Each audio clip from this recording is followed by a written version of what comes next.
Everyone, it's your little legal helper Rudra Pratap Dubey. दोस्तों, अक्सर आपको न्यूज़ वगैरह के माध्यम से यह सुनने मिलता होगा कि किसी वीआईपी या वीवीआईपी को या किसी अन्य महत्वपूर्ण व्यक्ति को एसपीजी सुरक्षा, Z+ सुरक्षा, Z सुरक्षा या Y सुरक्षा जैसी सुरक्षाएं मिली हैं या छीन गई हैं। कुछ समय पूर्व हमारे पूर्व प्रधानमंत्री मनमोहन सिंह जी के पास से एसपीजी सुरक्षा हटा ली गई है और हाल ही में अभिनेत्री कंगना रनौत को Y श्रेणी की सुरक्षा दी गई है। तो इस वीडियो में हम अपने सभी कंफ्यूजन्स को दूर करते हुए यह जानेंगे कि भारत में सुरक्षा व्यवस्था को कितने श्रेणियों में विभाजित किया गया है। क्या होती है एसपीजी सुरक्षा, क्या होती है Z+, Z, Y एवं X श्रेणी की सुरक्षाएं, किन किन व्यक्तियों को और किन परिस्थितियों में ये सुरक्षाएं दी जाती है, कौन देता है ये सुरक्षा, और हम यह भी जानेंगे कि क्या आपको या मुझे यानी कि किसी आम व्यक्ति को भी ये सुरक्षा मिल सकती है या नहीं मिल सकती। इस वीडियो को अंत तक अवश्य देखें, आपको बहुत कुछ आज नया सीखने मिलने वाला है। तो दोस्तों, देश के जो वीआईपी और वीवीआईपी व्यक्ति होते हैं वो समाज के लिए काफ़ी महत्वपूर्ण होते हैं। वे समाज का नेतृत्व करते हैं और बहुत से लोग उन्हें फॉलो करते हैं, इसलिए उनकी सुरक्षा बहुत ज़रूरी हो जाती है। अगर किसी वीआईपी को जान का खतरा होता है तो यह सरकार की जिम्मेदारी है कि उसे सुरक्षा प्रदान की जाए।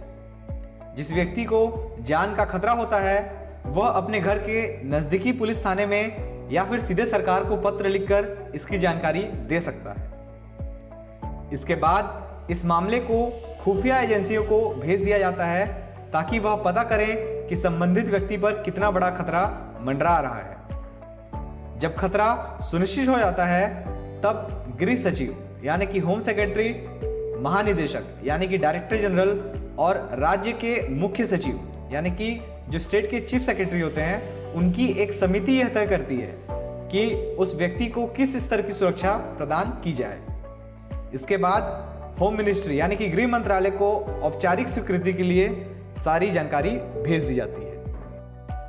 आमतौर पर भारत में राष्ट्रपति, उपराष्ट्रपति, प्रधानमंत्री, मुख्यमंत्रियों, केंद्रीय व राज्य मंत्रियों, सांसदों, विधायकों, नौकरशाहों, पूर्व नौकरशाहों, न्यायाधीशों एवं पूर्व न्यायाधीशों, उच्च स्तर के व्यापारियों, फिल्म सितारों, कलाकारों, विशिष्ट साधुओं जैसे अन्य विशिष्ट व्यक्तियों को विभिन्न स्तर की सुरक्षा प्रदान की जाती है।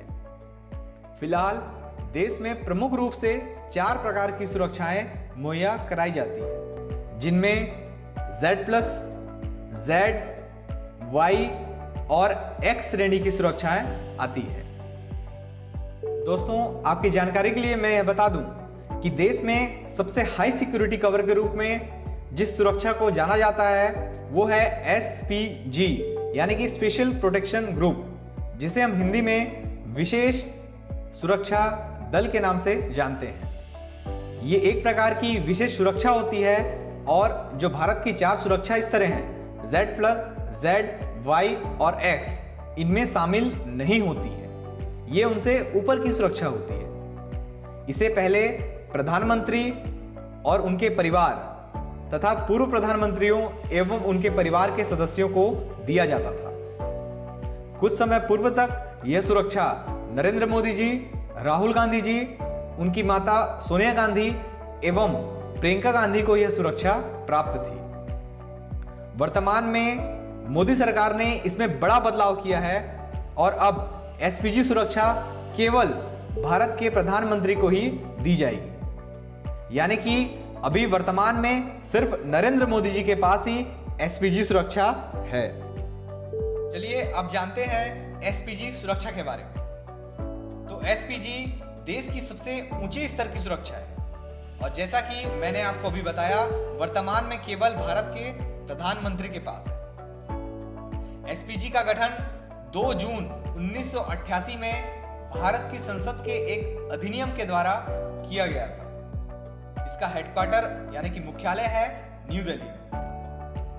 एसपीजी में जवानों का चयन पुलिस, पैरामिलिट्री फोर्सेस जैसे कि बीएसएफ, सीआईएसएफ, आईटीबीपी और सीआरपीएफ से किया जाता है। यह बल गृह मंत्रालय के अधीन आता है। एसपीजी देश की सबसे पेशेवर एवं आधुनिकतम सुरक्षा बलों में से एक है। एसपीजी के जवान एक fully automatic gun FNF 2000 assault rifle से लैस होते हैं। कमांडोज के पास ग्लॉक 70 नाम की एक पिस्टल भी होती है। कमांडोज अपनी सेफ्टी के लिए एक light weight bullet proof jacket भी पहनते हैं और एसपीजी के जवान अपनी आंखों पर एक विशेष काले रंग का चश्मा पहनते हैं। इससे उनकी आंखों को हमले से बचाया जाता है और साथ ही वह किसी भी प्रकार का डिस्ट्रैक्शन नहीं होने देता। यह ध्यान में रखने वाली बात है कि एसपीजी हमलावर फोर्स नहीं बल्कि रक्षात्मक फोर्स है, मतलब ये अटैक नहीं डिफेंस करती है। अक्टूबर 1984 में तत्कालीन प्रधानमंत्री इंदिरा गांधी जी की हत्या के बाद ही एसपीजी का गठन बिरबल नाथ समिति के सुझाव के बाद किया गया था। इससे पहले प्रधानमंत्री की सुरक्षा की जिम्मेदारी दिल्ली पुलिस के विशेष दल के जिम्मे होती थी। तो हमने अभी अच्छे से जान लिया एसपीजी के बारे में। चलिए अब जानते हैं अन्य सुरक्षा श्रेणियों के बारे में। तो पहले जान लेते हैं कि क्या है Z+ सुरक्षा। Z+ श्रेणी की सुरक्षा देश की एसपीजी के बाद दूसरे नंबर की सबसे कड़ी सुरक्षा व्यवस्था है। इस सुरक्षा व्यवस्था में 55 सुरक्षाकर्मी सुरक्षा के लिए मौजूद होते हैं। 55 लोगों में से 10 से ज्यादा NSG यानी कि नेशनल सिक्योरिटी गार्ड के कमांडो होते हैं। NSG का हर एक कमांडो मार्शल आर्ट्स में ट्रेंड होता है, जो कि बिना हथियार के भी हथियारबंद लोगों का सामना करने में सक्षम होता है। इसके अलावा आईटीबीपी और सीआरपीएफ के जवान भी Z+ सुरक्षा श्रेणी में शामिल रहते हैं। साथ ही Z+ सिक्योरिटी में स्कॉट और पायलट वाहन भी दिए जाते हैं। वर्तमान में अमित शाह, योगी आदित्यनाथ, सोनिया गांधी, राहुल गांधी जैसे कुछ अन्य बड़े राजनेताओं के पास यह सुरक्षा है। तो अब देखते हैं Z श्रेणी सुरक्षा क्या है। Z श्रेणी सुरक्षा में 4 से 5 NSG के कमांडो सहित कुल 22 सिक्योरिटी गार्ड तैनात होते हैं। इसमें दिल्ली पुलिस, आईटीबीपी, सीआरपीएफ के कमांडो व स्थानीय पुलिसकर्मी भी शामिल होते हैं। वर्तमान में आमिर खान व बाबा रामदेव जैसे कुछ अन्य हस्तियों के पास यह सुरक्षा है। अब जानते हैं Y श्रेणी सुरक्षा के बारे में। तो यह सुरक्षा का तीसरा स्तर होता है। कम खतरे वाले लोगों को यह सुरक्षा दी जाती है। इनमें कुल 11 सुरक्षाकर्मी तैनात होते हैं, जिनमें से 2 NSG के कमांडो होते हैं। साथ ही यह 2 प्राइवेट सिक्योरिटी ऑफिसर्स भी प्रदान करता है। वर्तमान में कई सारे विशिष्ट राजनेताओं और कलाकारों के पास यह सुरक्षा है। अब जानते हैं सुरक्षा स्तर की सबसे आखिरी सुरक्षा यानी कि X श्रेणी की सुरक्षा के बारे में। तो X श्रेणी में 2 सिक्योरिटी गार्ड तैनात होते हैं, जिसमें से एक PSO यानी कि प्राइवेट सिक्योरिटी ऑफिसर्स, जिसे हम हिंदी में व्यक्तिगत सुरक्षा अधिकारी के नाम से जानते हैं, वो तैनात होता है। इसमें कोई भी कमांडो शामिल नहीं होता है। वर्तमान में देश के कई लोगों के पास यह सुरक्षा है। अब अंत में यह सवाल उठता है कि क्या किसी आम व्यक्ति को यह सुरक्षा मिल सकती है?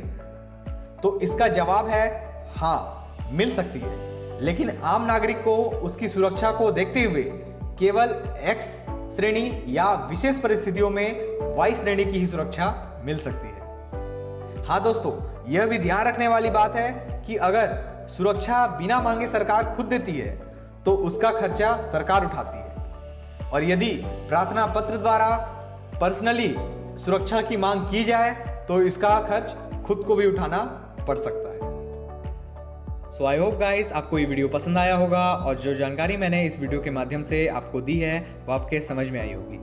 अगर आपको ये वीडियो पसंद आया तो इस वीडियो को लाइक कीजिए, अपने दोस्तों और अपने परिवार के साथ शेयर कीजिए, ताकि वो भी अपने अधिकारों को जानें और इस देश के कानून को समझें। अगर आपने अभी तक इस चैनल को सब्सक्राइब नहीं किया है तो इसी तरह की लीगल नॉलेज की अपडेट्स पाने के लिए इस चैनल को सब्सक्राइब कीजिए। इस वीडियो को देखने के लिए आपका बहुत बहुत धन्यवाद।